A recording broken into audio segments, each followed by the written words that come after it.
It's easy to create photo pop-ups like these, and photo slideshows like these, so that one click enlarges a thumbnail on your web page into a larger pop-up version of the photo. Your website visitor sees this, a pop-up gallery of all the photos on your web page, in a timed slideshow that they can browse through and pause using these buttons. This is a great way of presenting a large number of photos rapidly on a gallery page, like this. You don't have to create two differently sized versions of the photo, or use different layers to create these effects. The program automatically does it for you.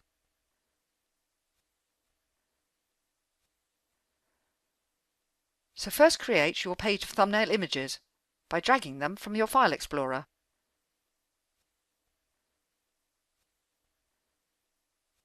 In this case, I'm selecting some images and dragging them onto an existing photo frame. This automatically replaces all those existing photos. The reason why I'm replacing existing photos rather than dragging multiple photos into a new document is that it takes less time to resize and place on a new page.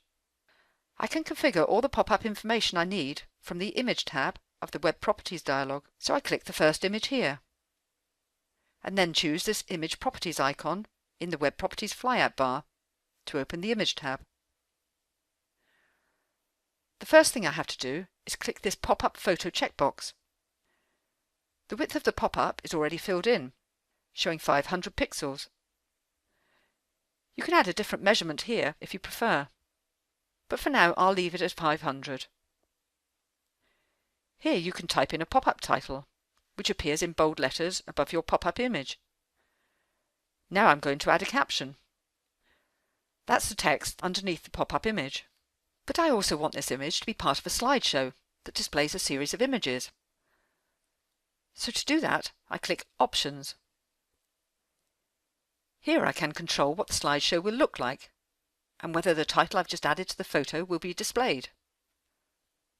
I'll say yes to all of these, and also to this, as I want my website visitors to be able to scroll through the slideshow images using the back and forward arrows, the gallery browser controls. And I also want them to be able to go straight to an image they like the look of using a thumbnail strip at the bottom of the page. And I want the slideshow to start straight away when the pop-up opens, and automatically move from one image to another, rather than waiting for the viewer to click the forward or back arrow.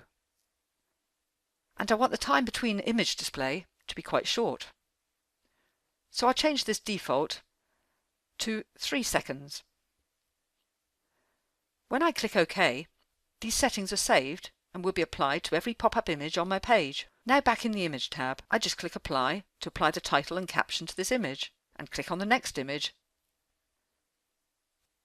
Give that a title and caption.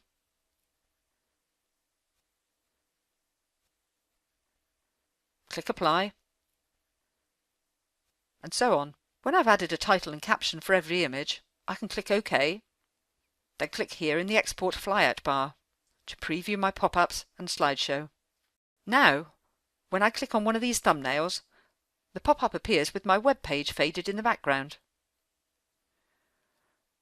The slideshow starts automatically, and when I hover the mouse pointer over the pop-up, I see this control bar. I can click the forward arrow to go to the next image, or the back one to go back an image.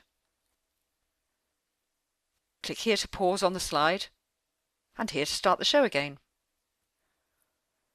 In this thumbnail strip, in the lower half of the page, I can click on an image to go directly to it, without closing the pop-up window. But I can close the pop-up window by clicking on this cross, or this one in the top right corner of the pop-up window, or anywhere on the pop-up. To open it again, all I need to do is click on any thumbnail. That's it. All it takes is just a few clicks to create pop-ups and a slideshow of all your favourite pictures.